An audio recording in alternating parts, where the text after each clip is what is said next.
that God tests no soul beyond its capacity. The Quran also says that when we enter the next life, when we arise in the next life, it often compares it to the way we awaken from a dream. It talks about the illusory character of life. It says life is just pomp and illusion. It shows that when the believers arise on the day of judgment and they're asked, how long have you suffered there on earth? They'll say, did we suffer there an hour? Or a day? Or less than that? And those who really know, it says in the Quran, will tell you, you suffered there but little if you only knew. For a short time, if you only knew. So the Quran, in many, many verses, talks about the illusory character of life. In one verse, it explicitly compares the person the way a person is resurrected on the day of judgment, and the way a person awakens from a dream. When it talks about the day of judgment and when people enter the next life, it says how they come out of their sleeping chambers, how they will swoon and be groggy, how their vision will first be blurred like the way you awaken from a dream, and then it'll become sharp and they'll see the reality. It says that people will, sort of stumble like the way you stumble out of bed in the morning, and then, rush to where they are determined to go, where they ultimately will have to go, and so forth. The images in the Quran, and I believe they're symbolic because it's talking about the day of judgment, something beyond this perception, indicate, and there are explicit statements that indicate, that this life, as real as it seems to us, and it is real, will seem when we enter to the next life very much like a dream, like awakening, say, for example, from a dream or a nightmare.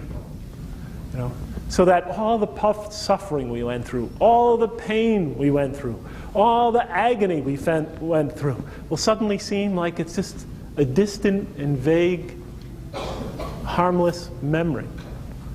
Are you following me?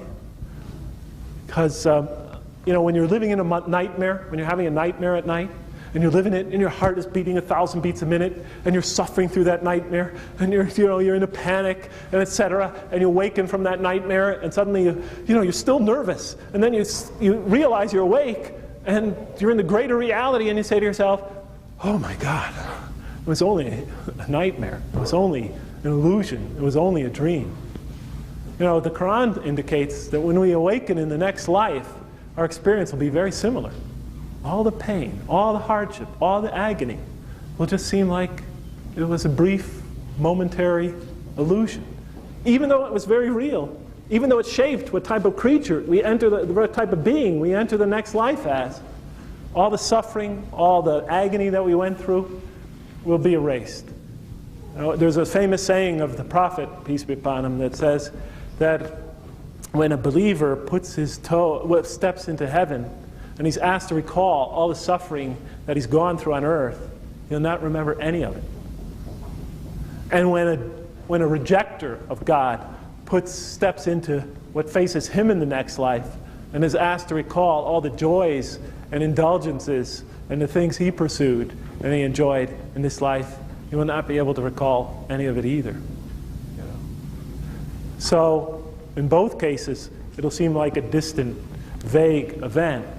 But for those whose balance of goodness is heavy, to use a Quranic terminology, in the next life, when they enter that next life, all the suffering they went through will seem very inconsequential, like awakening from a dream in this life. So that's one thing you have to remember, that regardless of who you are, whatever agony you're going through, right now it seems like there's these great differentials and things like that, but when we enter the next life, it's all going to seem relatively insignificant to all of us. It's all going to seem insignificant to all of us. The second thing you have to remember is that the Quran does tell us that we do face tests in this life. That God does manipulate the human situation, puts us into situations where we're forced to face sometimes hardship, sometimes ease, sometimes we're forced into making critical moral choices. He definitely manipulates the human drama. But he leaves the critical choices up to us. And he said such things like sometimes he brings suffering on those who reject faith so that perhaps they'll use their reason, or so that perhaps they will recall, or so that perhaps they will reflect on their situation. It also says sometimes he brings ease upon them and drowns them in what they're pursuing, drowns them in their lustful pursuits, drowns them in their material pursuits, hopefully so that they'll realize the purposelessness of it, the aimlessness of it, the agony of it, the chaos of it. Again, so that perhaps they will reflect. But regardless of whether you're good or bad, the Quran guarantees it. You will definitely suffer. Because this life, you are going to face adversity, because through adversity, you grow.